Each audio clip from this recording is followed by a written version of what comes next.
이 시간에 우리에게 주시는 하나님의 말씀은 사무엘하 23장 8절에서부터 17절입니다. 사무엘하 23장 8절에서부터 17절입니다. 제가 봉독합니다. 다윗의 용사들의 이름은 이러하니라. 다그몬 사람 요셉 바세벳이라고도 하고 에센 사람 아디노라고도 하는 자는 군 지휘관의 두목이라. 그가 단번에 800명을 쳐 죽였더라. 그 다음은 아호와 사람 도대의 아들 엘르아살이니 다윗께 함께한 세 용사 중에 한 사람이라. 블레셋 사람들이 싸우려고 거기에 모임에 이스라엘 사람들이 물러간지라 세 용사가 싸움을 북돋우고 그가 나가서 손이 피곤하여 그의 손이 칼에 붙기까지 블레셋 사람을 치니라. 그날에 여호와께서 크게 이기게 하셨으므로 백성들은 돌아와 그의 뒤를 따라가며 노락할 뿐이었더라. 그 다음은 하랄 사람 아게의 아들 삼마라. 블레셋 사람들이 사기가 올라 거기 녹두나무가 가득한 한쪽 밭에 모임에 백성들은 블레셋 사람들 앞에서 도망하되 그는 밭 가운데 서서 막아 블레셋 사람들을 친지라. 여호와께서 큰 구원을 이루시니라. 또 30두목 중 세 사람이 곡식 벨 때에 아둘람 굴에 내려가 다윗에게 나아갔는데 때에 블레셋 사람의 한 무리가 르바임 골짜기에 진쳤더라. 그때에 다윗은 산성에 있고 그때에 블레셋 사람의 요새는 베들레헴에 있는지라. 다윗이 소원하여 이르되 베들레헴 성문 곁 우물물을 누가 내게 마시게 할까 하매 세 용사가 블레셋 사람의 진영을 돌파하고 지나가서 베들레헴 성문 곁 우물물을 길어 가지고 다윗에게로 왔으나 다윗이 마시기를 기뻐하지 아니하고 그 물을 여호와께 부어드리며 이르되 여호와여, 내가 나를 위하여 결단코 이런 일을 하지 아니하리이다. 이는 목숨을 걸고 갔던 사람들의 피가 아니니까 하고 마시기를 즐겨하지 아니하리라. 세 용사가 이런 일을 행하였더라. 아멘. 사람은 누군가를 섬기는 존재입니다. 원래는 인간이 창조되었을 때 위로는 하나님을 섬기고 모든 피조물들을 다스리는 존재로 하나님께서 세워주셨습니다. 그래서 왕이었습니다. 하나님만 섬기고 다른 것은 하나님께서 다 맡기심으로 천하 만물을 다스리도록 하나님께서 왕으로, 대리왕으로 세우셨습니다. 범죄한 인간은 하나님의 왕되심을 거절함으로 말미암아 엉뚱하게 하나님 외에 다른 것을 섬기기를 시작합니다. 자기의 육체를 섬기기를 시작합니다. 평생을 두고 자기 육체를 보양하고 육체를 섬기는데 때가 되면 그 육체는 흙으로 돌아갑니다. 때로는 재물을 섬깁니다. 하나님과 겸하여 섬길 수 없는 그 재물을 섬기고 재물의 종노릇을 하며 평생을 재물을 모으고 재물을 가꾸는데 평생을 쓰고 그것을 쌓아둡니다.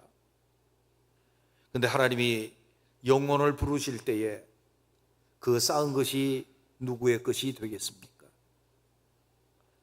때로는 어떤 사람들은 세상의 도, 곧 세상의 풍습을, 이것이 사람 살아가는 원리라고 말하면서 세상의 풍습을 따르고 그것에 평생 자기 자신을 들이며 섬깁니다. 그런데 이 세상도 주님 앞에 체질이 불에 녹아지듯 없어지며 없어질 때에 그것은 진정한 가치가 없는 것이 되고 맙니다. 어떤 사람들은 평생 또 다른 사람들을 섬기고 그에게 충성하지만 그도 당일에 호흡이 끊어지면 흙으로 돌아갈 사람인 것입니다. 어떤 사람들은 영적인 공허함을 메우기 위해서 귀신을 섬기고 다른 영적인 존재들을 섬기지만 그들도 하나님 앞에서 다 멸망의 불구덩이에 떨어질 자들이라고 한다면 그들을 섬기는 것은 의미가 없습니다. 우리는 주 예수 그리스도로 말미암아 주의 나라에 들어와서 다시 하나님을 섬기고 하나님을 섬김으로 주의 말씀대로 살아가고 주님께서 우리에게 명령하셨던 대로 우리가 다른 사람을 섬겨서 세우며 본질적으로 하나님을 섬기는 하나님의 나라의 백성이 되었습니다. 그러므로 우리는 누구를 섬길지를 명확하게 함으로 주의 나라에서 쓸모있고 가치 있는 사람들이 되시기를 주님의 이름으로 축원합니다. 사람은 홀로 위대한 인물이 될 수도 없고 하나님의 나라는 한 사람의 위대함으로 세워질 수도 없습니다. 다윗은 위대한 신앙인임이 틀림이 없습니다. 다윗의 업적은 이스라엘을 주의 나라로 세운 위대한 사역자임에 틀림이 없습니다. 그러나 그의 신앙도 홀로 된 것이 아니고 그의 사역도 이스라엘이 주의 나라로 세워짐도 그 혼자 세운 일들도 아닙니다. 그는 하나님을 섬겼고 다른 사람을 섬겼습니다.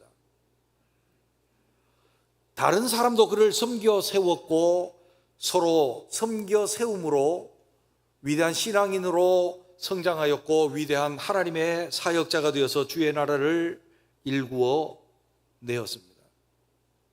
그런 생애를 잘 알고 있는 나단은 사무엘 하를 기록하면서 다윗의 생애를 쭉 그려냅니다. 그리고 다윗 생애의 마지막 부분에 와서 다윗이 이렇게 위대하게 신앙인으로 서왔고 위대하게 주의 나라를 일구어 내었지만 다윗이 홀로 한 것이 아니라 다윗의 용사들은 이러하니라. 다윗과 함께 서로 섬기고 다윗을 섬겨서 세운 용사들을 소개함으로써 다윗이 홀로 그렇게 세운 것이 아니라 그를 섬긴 자들, 또 다윗이 그를 섬겨 세운 자들, 그 사람들의 이름과 업적들을 오늘 전해주고 있습니다. 오늘 다윗에게는 용사들이 있습니다. 첫 번째 3명, 너무나도 탁월한 3명의 용사들이 있었고 두 번째 3명의 이름들이 또 나옵니다. 그들도 첫 번째 미치지 못하였지만 위대한 용사들이었고 또 그 뒤에 또 다른 용장들이 있었으며 30명의 용사들의 이름이 열거되어서 나옵니다. 그런데 이들은 처음에 시작할 때에 이스라엘에 있어서는 별로 쓸모있는 그런 사람들이 아니었습니다. 사무엘상 22장 1절에서부터 2절에 있는 말씀 보면 이렇게 말씀합니다. 그러므로 다윗이 그곳을 떠나 아둘람 굴로 도망하며 그의 형제와 아버지의 온 집이 듣고 그리로 내려가서 그에게 이르렀고 환난당한 모든 자와 빚진 모든 자와 마음이 원통한 자가 다 그에게로 모였고 그는 그들의 우두머리가 되었는데 그와 함께한 자가 400명 가량이었더라. 아멘. 여기에 첫 번째 위대한 용사도 이때 함께했던 사람이고 두 번째 위대한 3명의 용사들도 이들과 함께했던 아둘람 굴에서부터 함께했던 사람들입니다. 그런데 이 사람들이 어떤 사람들이었습니까? 사울이 다스리는 이스라엘이라고 하는 그 나라에서는 적응하고 그 나라에서 잘 살 수 있는 사람도 아니었고 거기에 공헌할 수 있는 쓸모 있는 사람도 아니었습니다.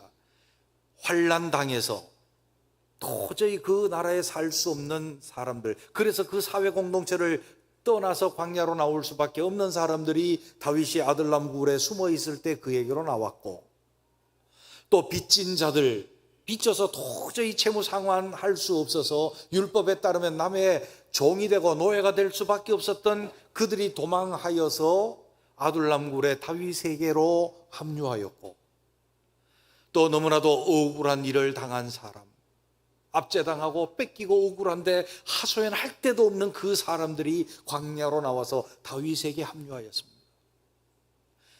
사울이 다스리는 전에 있던 이스라엘 그곳에서는 자기가 적응해서 살기도 어려울 뿐만 아니라 거기에서 유익을 끼치고 쓸모 있는 사람으로 살 수 없었던 사람들입니다. 그런데 이 사람들의 마지막을 주님은 어떻게 평가하고 있습니까? 오늘 본문과 병행 구절인 역대상 11장 10절에 보면 이렇게 말씀합니다. 다윗에게 있는 용사의 우두머리는 이러하니라. 이 사람들은 온 이스라엘과 더불어 다윗을 힘껏 도와 나라를 얻게 하고 그를 세워 왕으로 삼았으니 이는 여호와께서 이스라엘에 대하여 이르신 말씀대로 함이었더라. 아멘. 하나님께서 이스라엘에게 대해서 하신 말씀대로 그들이 다윗을 힘껏 도와서 나라를 되찾게 하시고 나라를 세웠습니다. 나라를 얻게 하였습니다. 그 나라는 하나님이 다스리는 하나님의 나라로 선 다윗 왕국이었습니다. 그리고 그가 왕이 되게 하셨습니다. 하나님께서 이미 기름 부으신 다윗이 왕이 되도록 하는, 하나님 나라를 세우고 하나님 나라가 유익하게 하도록 섬겨서 힘껏 도와서 그 일을 이룬 자들이 된 것입니다. 그 이들이 그렇게 하게 한 그 자들을 역대상 11장 10절서부터 그들의 이름을 열거하며 그들이 이렇게 했다라고, 이렇게 섬겼다라고 그렇게 말씀하고 있습니다.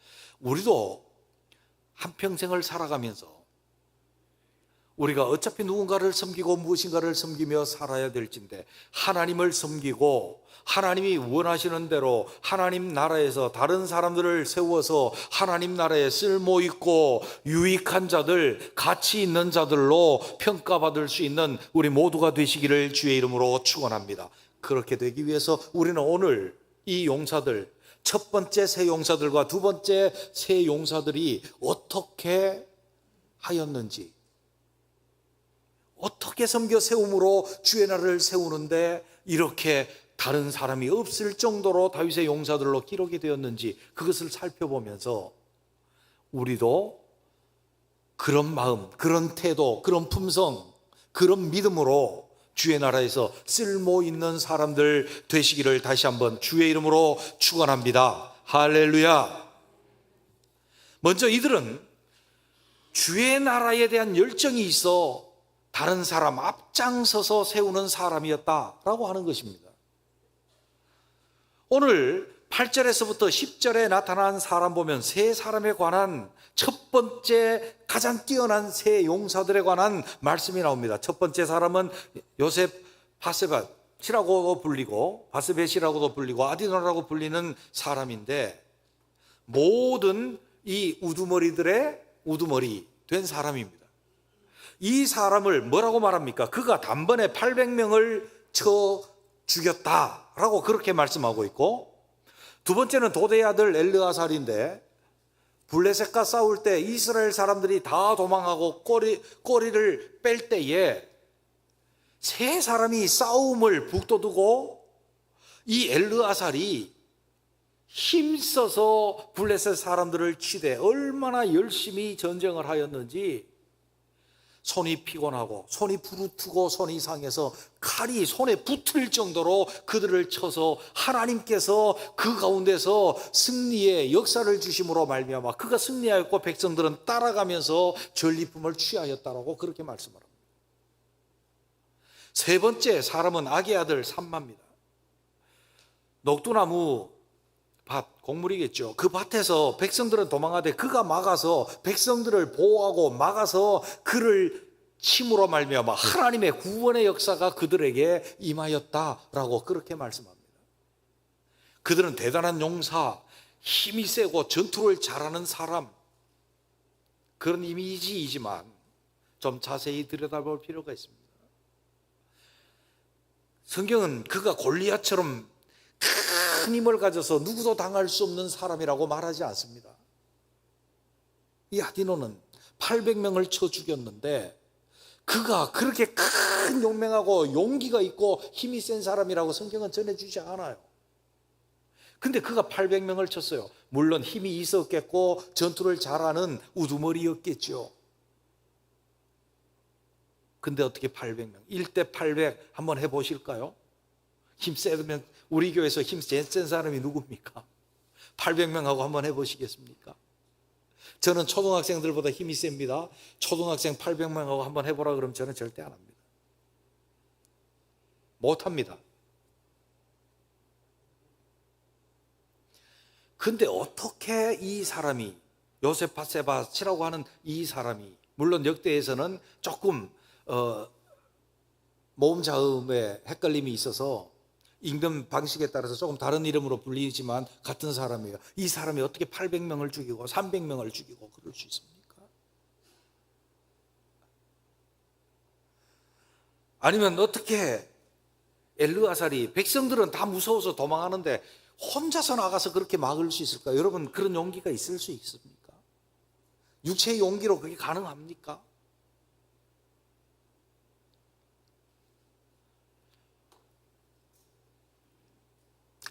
아기 아들 삼마, 백성들 다 도망가는데 그 백성을 지키려고 혼자서 싸우고 있습니다. 그게 가능합니까? 그것이 어떻게 가능했는지를 역대상 10장 10절 하반절에서는 이렇게 말씀합니다. 이는 여호와께서 이스라엘에 대하여 이르신 말씀대로 함이었더라. 그들이 다윗을 도와서 힘써 싸우고 주의 나라를 세워가는 그 전투에서 그렇게 용맹하게 나서서 싸울 수 있었던 것은 주의 나라를 위한, 하나님께서 말씀하신 것을 이루기 위한 열정이 그들 속에 있었기 때문에, 주의 말씀대로 다윗을 통해서 주의 나라를 세워야 하기 때문에 그들이 이런 열정과 열심을 가지고 있어서 다른 사람은 도망하여도 싸움을 북돋우고 혼자서라도 막아내고 혼자서라도 가서 싸움으로 그 위에 하나님의 도우심이 있어서 800명을 치고 혼자서 칼이 손에 붙도록 전쟁을 하고 하나님의 큰 구원의 역사를 이룰 수 있도록 만든 사람이 이 첫 번째 새 용사들이었다고 하는 거예요. 주의 나라를 세우고 주의 나라에 쓸모 있는 유용한 사람으로 섬김을 할 수 있는 이 사람은 내 인간적인 객기나 선행이나 도덕심이나 이런 것으로 되지 않는다는 거예요. 주의 나라, 그 주의 말씀을 통해서 주의 나라가 이루어질 것에 대한 열정이 있고 거기에 대한 열심이 있음으로 말미암아 그것을 세워나갈 그 사람이 주의 나라에 쓸모 있는 자요, 섬기겨 세울 수 있는 사람이 되어질 수 있다라고 하는 것입니다. 주의 말씀에 대한 열정, 그 말씀이 이루어질 것에 대한 열정, 주의 나라가 이루어질 것에 대한 열정이 있는 사람은 적극적입니다. 솔선수범할 수 있는 사람입니다. 뒤에 꽁무니 빼고 남 따라가고 눈치 보는 사람이 아니라는 사실인 거예요. 여러분 보세요. 열정이 있는 사람과 없는 사람들 어떤 차이가 납니까?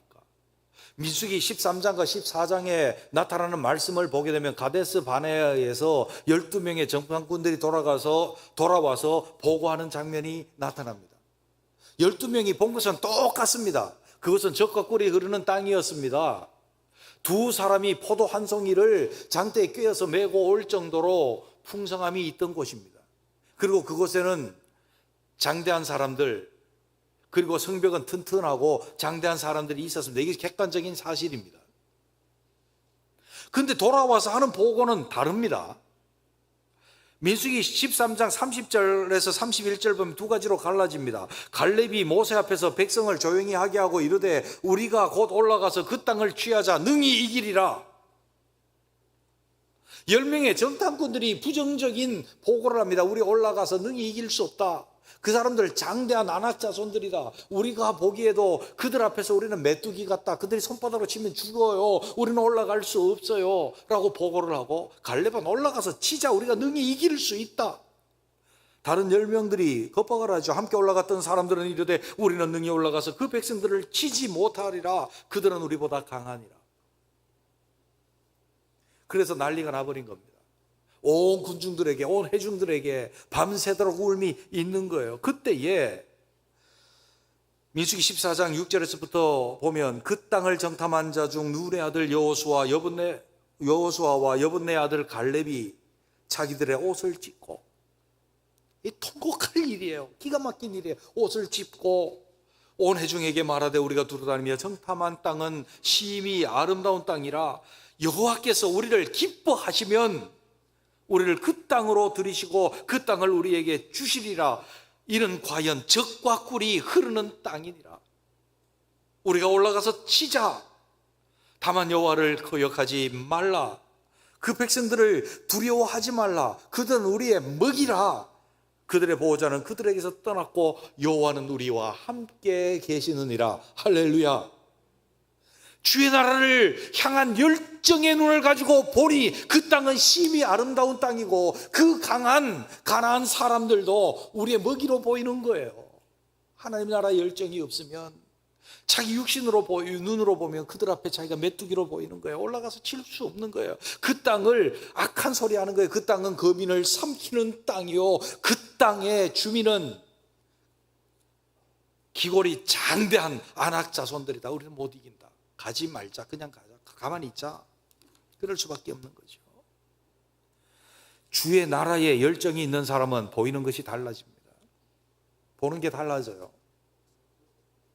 주의 나라에 열정과 꿈이 있는 사람들은 보는 시각과 마음의 동기와 생각과 말과 태도가 달라질 수밖에 없어요. 그러므로 다른 사람을 섬겨 세움과 주의 나라를 세움에 열정을 가지고 선도적으로 솔선수범해서 다른 사람을 이끌고 북돋우고 할 수 있는 사람들로 설 수 있는 거예요. 하나님 나라에 꿈이 없는 사람은 부정적이고 뒤로 물러가고 퇴보할 수밖에 없는 거죠. 오늘날 우리가 살아가면서 어차피 짧은 한 인생들을 살아가고 누군가를 섬긴다면, 주를 섬기고 주의 나라의 사람들을 섬겨서 주의 나라를 세우는 유용한 사람들이 되어질 것이라면, 주의 말씀과 주의 나라에 대한 갈망과 열망을 가진 우리 모두가 되시기를 주님의 이름으로 축원합니다. 두 번째로, 이 사람들은 어떤 사람들이었습니까? 주의 나라를 사랑하고 주의 사람들을 사랑함으로 자발적으로 섬기는 사람들이었다라고 하는 사실입니다. 13절에서부터 16절에 있는 말씀을 보면 이런 말씀이 나옵니다. 다윗이 이제 블레셋 사람들과 전쟁을 하려고 진을 쳤습니다. 14절 보면 그때 다윗은 산성에 있고 그때 블레셋 사람의 요새는 베들레헴에 있습니다. 아마 그때가 성경적으로 연구해 보면 대단히 가뭄이 있던 때고 먹을 물이 없을 때입니다. 다윗이 소원하여 이르되 독백을 합니다. 베들레헴 성문 곁 우물물을 누가 내게 마시게 할까? 독백적인 이야기입니다. 그때에 아무 말 없이 세 용사가 블레셋 사람의 진영을 돌파하고 지나가서 베들레헴 성문 곁 우물물을 길어가지고 다윗에게로 왔으나 다윗이 마시기를 기뻐하지 아니하고 그 물을 여호와께 부어 드리며 마시지 않았습니다. 그런데 이 사람이 두 번째 세 용사가 다윗을 섬기는 그 섬김을 보십시오. 다윗은 독백적인 이야기를 했습니다. 명령한 것 아닙니다. 그런데 이 세 사람이 목숨을 걸고 블레셋 진영을 돌파해서 물을 떠다가 다윗에게로 가져왔습니다. 상당히 무모한 일입니다. 아무리 생각해도 계산이 맞지 않는 일입니다. 누가 봐도 상식적이지 아니하고 계산 안 맞는 일이에요. 물 한 모금 다윗이 참아도 살았거든요. 다윗이 마시지 않았잖아요. 마시지 않고도 살아남았고 마시지 않고도 나중에 든든히 서갔잖아요. 계산적으로 맞지 않잖아요. 그럼에도 불구하고 세 사람이 가서 헌신하고 목숨의 위험, 다윗이 말하기를 이들의 피가 아닙니까 하고 마시지 않을 정도로 위험했던 그 상황을 돌파하고 가서 물을 떠왔어요. 그렇게 섬겼어요, 다윗을. 아니, 말도 안 되는 일입니다. 근데 이 일이 어떻게 일어났습니까? 사랑 외에는 말할 수 없는 것입니다. 사랑이 없으면 계산적입니다. 갔다 오는 것이 맞을까 아닐까, 어느 것이 유익일까, 위험도를 생각하고 계산을 할 수밖에 없습니다. 그러나 사랑은 계산하지 않습니다. 죄인인 한 여자가 있었습니다. 죄인인 한 여자가 있었습니다. 자꾸 착각을 하는데 막달라 마리아는 아닙니다. 이 죄인인 여자가 어느 날 주님께서 바리새인 시몬의 집에 계실 때에 향유 한 옥합을 가지고 와서 깨버립니다. 그리고 그것을 주님의 발에 붓습니다. 그리고 자기 머리털로 울면서 씻습니다. 바리새인이나 제자들이나 생각하기를 아깝다. 향유 한 옥합은 그때 당시에 성경학자들의 계산에 따르면 남자들의 1년 연봉입니다. 그걸 깨뜨려서 허비해버리다니 말도 안 되는 일이 벌어집니다. 계산이 도저히 서지 않습니다. 그 향기는 주님의 발 씻고 그 향기는 곧 없어질 것입니다. 허비하는 것입니다. 차라리 그것을 팔아서 가난한 사람들에게 나눠주면 어떨까요? 주님이 뭐라고 말하셨습니까? 많이 사함을 받은 사람은 많이 사랑한다고요. 그 여인이 향유 옥합을 깨뜨려서 주님의 발을 씻은 것은 허비가 아니라 주님께 대한 사랑이었다고요. 왜냐하면 큰 죄인이었는데 주님 만나서 죄사함을 받았기에 주님을 사랑함으로 깨뜨릴 수 있었다라고 하는 것입니다. 이 세 용사가 계산이 서지도 않은, 아무리 해도 등식이 성립될 수도 없는 이 일을 왜 했을까요? 그들은 근본적으로 주의 나라를 뜨겁게 사랑하는 자들이었고, 주의 나라를 세울 자인 다윗을 그러므로 사랑하였기에 계산 서지 않은 헌신을 했던 거라. 명령하지 않았으나 자발적으로 섬긴 섬김입니다. 명령하지 않았으나 사랑함으로 적극적이고 자발적으로 섬긴 섬김이었음을 알 수 있습니다. 이 세상에는 세 부류의 사람이 있습니다. 첫 번째 사람은 안 할 수만 있으면 하지 말자, 될 수 있으면 하지 말자. 복지부동입니다. 복지부동. 우리나라는 좀 이 복지부동의 문화가 많은 것 같아요. 여러분 보세요. 어떤 연구원이 있습니다. 제가 시사 프로그램을 봤거든요. 한국에는 연구소가 있어서 연구원들한테 경제적으로 지원을 해줍니다. 근데 그 프로젝트라는 것이 항상 성공합니까? 성공하지 않습니다. 실패를 많이 합니다. 근데 한국은 실패하면 심할서 쓰고 사표 받습니다. 돈 많이 들였는데 성과를 못 냈으니 사표 냅니다. 그래서 모든 사람들이 안 하려고, 될 수 있으면 안 하려고, 있는 것 조금 발전시키고 냉장고 파먹으려고 한다는 거예요. 근데 외국의 사례들을 말합니다. 외국에서는 돈을 지원해주고 연구하게 하는데 실패합니다. 꼼꼼하게 연구를 했는데 실패합니다. 프로젝트가 실패로 끝났습니다. 그런데 실패한 데 대해서 왜 실패했는지를 분석하도록 합니다. 그리고 이렇게 하면 실패한다라고 하는 것을 연구 실적으로 인정해주고 다시 그것을 뛰어넘는 연구를 할 수 있도록 지원을 해준답니다. 그러니까 마음껏 지원할 수 있죠. 공무원들도 적극적으로 나서서 하려고 하지 않습니다. 잘못하면 심할서 써야 되고 잘못하면 사표 내야 되니까 안 하려고 하는 거죠. 될 수 있으면.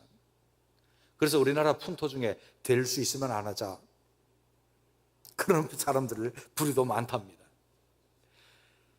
카네스 바네아에서 10명들 안 올라갈 수 있으면 안 올라가려고 하지. 안 올라가. 가만히 있으면 되는데 왜 올라가서 전쟁해요?